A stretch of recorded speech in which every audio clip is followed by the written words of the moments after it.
السلام علیکم، کلاس 9 کیسے ہیں بیٹا آپ لوگ؟ ٹھیک ہیں، امید کرتا ہوں آپ لوگ خیریت سے ہوں گے۔ آج کا ہمارا جو ٹاپک ہے وہ ترجمہ قرآن مجید سبجیکٹ میں سورۃ طٰہٰ، آج ہم اس کی آیات کریں گے۔ آیات ہمارے پاس کتنی ہیں؟ 25 to 37۔ انہی آیات کا ترجمہ بھی ہم کریں گے، ہم نے ان کے الفاظ معنی بھی کرنے ہیں، اور اس کا طریقہ میں نے آپ کو بتایا تھا کہ ہم نے اچھے سے الفاظ معنی یاد کرنے ہیں، اور الفاظ معنی یاد کرنے کے بعد ہمیں وہ پوری ایک لائن اچھے سے یاد کرنی ہوگی۔ فار ایگزامپل جیسے میں نے آپ کو بتایا تھا کہ چھوٹی چھوٹی سی آیات ہیں، تو ہمیں پوائنٹس کی صورت میں وہ آیات الگ سے کہیں لکھنی ہے، ٹھیک ہے؟ ہمیں پوری ایک لائن اور ایک بات اچھے سے یاد ہونی چاہیے۔ چھوٹی چھوٹی آیات ہیں، اتنا مشکل یہ کام ہمیں کرنے کی ضرورت نہیں ہے، ویسے ہمیں آسانی سے پتہ چل جائے گا۔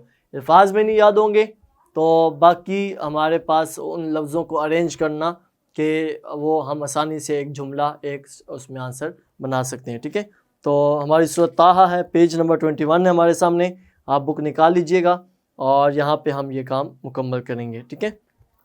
پیج نمبر 21 میں نے کچھ یہ ہائی لائٹ کیا ہوا ہے تاکہ اگر ہم سیکنڈ ٹائم جب خود پڑھیں گے گھر میں تو ہمیں ضرورت نہ پڑے ڈھونڈنے کی، کیونکہ سورت تو پوری دی ہوئی ہے، ٹھیک ہے؟ 135 آیات اس میں ہیں، بٹ سلیکٹیو آیات ہم کریں گے جو ہماری اس سورت کا پیپر میں پوچھا جائے گا، تو وہ سلیکٹیو آیات ہیں 25 to 37۔ تو پیج نمبر 21 کے جہاں پہ رکوع لکھا ہوا ہے، اس سے نیکسٹ لائن ہم شروع کریں گے۔ میں نے ہائی لائٹ کیا ہوا یہاں پر بھی اور آخر میں بھی، تاکہ آپ لوگ بھی یہ کریں اور ایزی اپنے لیے یہ کام کریں۔ جی آگے آیات کا شروع ہم کر رہے ہیں۔ قال کا مطلب عرض کیا، کس نے؟ وہ بریکٹ میں لکھا ہوا ہے حضرت موسیٰ علیہ السلام نے۔ ربی، اے میرے رب۔ اشرح کا مطلب یہاں لکھیں گے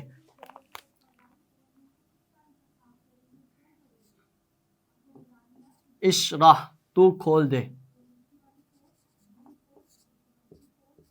اشرح، تو کھول دے، کیا؟ لی، میرے لیے، صدری کا لفظ لکھیں گے۔ صدر کا مطلب ہوتا ہے سینہ، چیسٹ، اور صدری میرا سینہ، یا کا مطلب ہوتا ہے میرا، مجھے۔ اچھا آگے ہے ویسر، اور آسان کر دے۔ ویسر، اور آسان کر دے، لی، میرے لیے، سیم وہی لی کا لفظ ہے، امری، میرا کام، میرے لیے میرے کام کو آسان کر دے۔ اور آگے واحلل کا مطلب کیا ہوتا ہے؟ کھول دے۔ واحلل کا مطلب تو کھول دے، یہ کھول دینا اشرح یہ اور معنی میں ہے، واحلل کا مطلب کھول دینا یہ اور مطلب میں ہے۔ تو آگے ہم لفظ لکھیں گے عقدہ۔ عقدہ کا مطلب کیا ہوتا ہے؟ یہ لفظ ہمیں سنے ہوئے ہیں، عقدہ کا مطلب گرا، ٹھیک ہے؟ عقدہ، گرا۔ اور حضرت موسیٰ علیہ السلام کی زبان مبارک میں لکنت تھی، تو تھوڑا سا بولنا ان کے لیے، تو واحلل، تو کھول دے، کیا؟ عقدہ، گرا، من لسانی، من کا مطلب ہوتا ہے سے، لسانی، لسان کا مطلب ہوتا ہے زبان، میری زبان سے، اور میری زبان کی گرا کھول دے۔ آگے ہے یفقہو، تاکہ وہ سمجھ جائیں، لوگ سمجھیں، یفقہو، وہ سمجھ سکیں، قولی، میری بات، تاکہ میری بات لوگ سمجھ سکیں۔ آگے وجعل، اور تو بنا، واو کا مطلب ہوتا ہے اور، اجعل، تو بنا، لی، میرے لیے تو بنا، کیا؟ وزیرن، ایک وزیر، من اہلی، اہلی کا لفظ لکھیں گے ذرا۔ اہلی، اہل سے ہے، اہل کا مطلب کیا ہوتا ہے؟ گھر والے، میرے گھر سے، اہلی، میرے گھر والوں میں سے، میرے گھر والوں سے ایک وزیر میرے لیے بنا۔ وہ کون ہے؟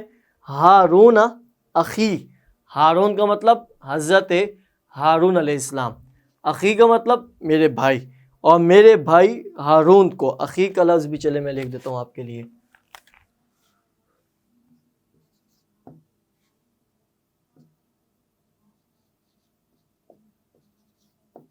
اخی میرا بھائی.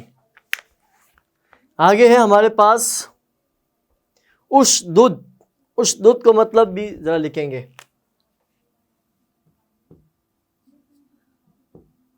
اشدد تو مضبوط کر دے.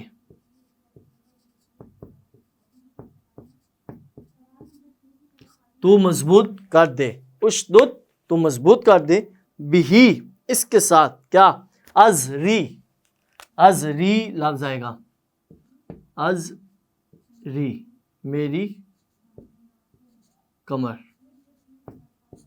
یعنی مجھے میرے سپورٹ کے لیے، میری مدد کے لیے، میرے ساتھ کام کرنے کے لیے میرے گھر والوں سے ایک وزیر بنا دے. اور وہ کون تھا؟ میرا بھائی ہارون. ازری اور کیا ہوگا؟ تاکہ اسے میری مضبوط ہو جائے کیا؟ کمر. قوت کمر لفظ آئے گا. اچھا، اور وَأَشْرِكْهُ اور اسے شریک کر دے. شرک سے ہے. شرک کا مطلب کیا ہوتا ہے؟ کسی کو کسی سے ملا دینا. ٹھیک ہے، تو وہ اللہ تعالیٰ کی ذات میں تو بالکل بھی اجازت نہیں ہے، لیکن ہم شاید ہم آپ اور میں ہم سارے ہمیں ہر ایک کو کسی نہ کسی کی ضرورت پڑتی ہے. ہم اکیلے شاید بہت سی چیزیں نہیں کر سکتے.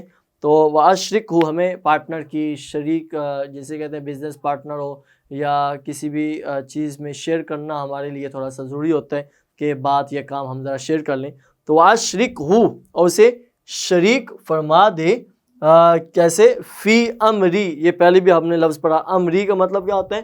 میرے کاموں میں.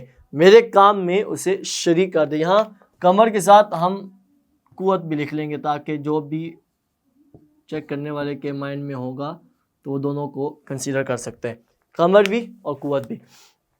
آگے ہے جی، ہم پڑھ رہے تھے وَأَشْرِكْهُ اور اسے شریک کر دے. فی امری میرے کام میں. کئی تاکہ، کئی کا مطلب تاکہ. نسبحک ہم تیری پاکی بیان کریں. نسبحک یہ سبحانک اللہم پڑھتے ہیں، یہ سبحان اللہ ہم پڑھتے ہیں. ہم نے سورۃ مریم میں بھی پڑھا سبحانہ ویسے پاک ہے. تو نون کا مطلب ہوتا ہے ہم. ٹھیک ہے، تو نسبحک ہم تیری پاکی بیان کریں. کا مطلب ہوتا ہے تیری.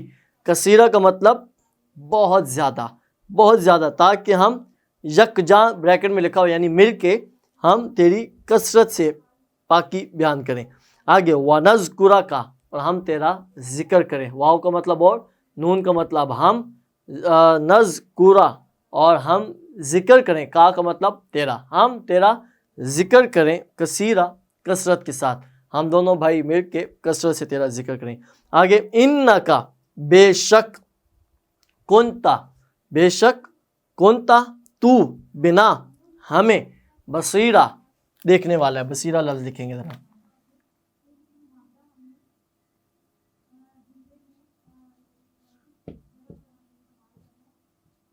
بصیرہ. ٹھیک ہے، تو یہاں جو لفظ لکھا ہے بصیرہ دیکھنے والا، خوب دیکھنے والا.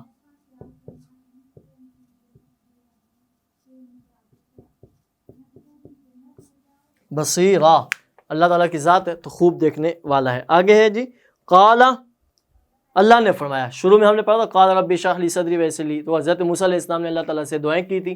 اب اللہ تعالیٰ اس کا جواب دے رہے ہیں. کیا؟ قال فرمایا، اے موسیٰ. موسیٰ نام نہیں لکھا، وہ آخر میں آئے گا.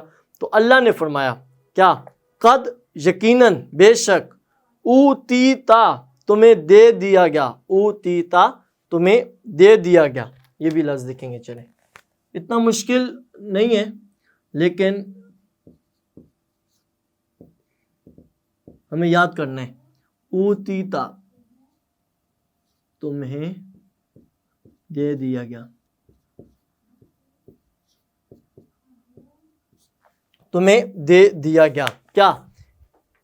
سؤلکا جو تم نے مانگا، جو کچھ تم نے مانگا، جس کا تم نے سوال کیا.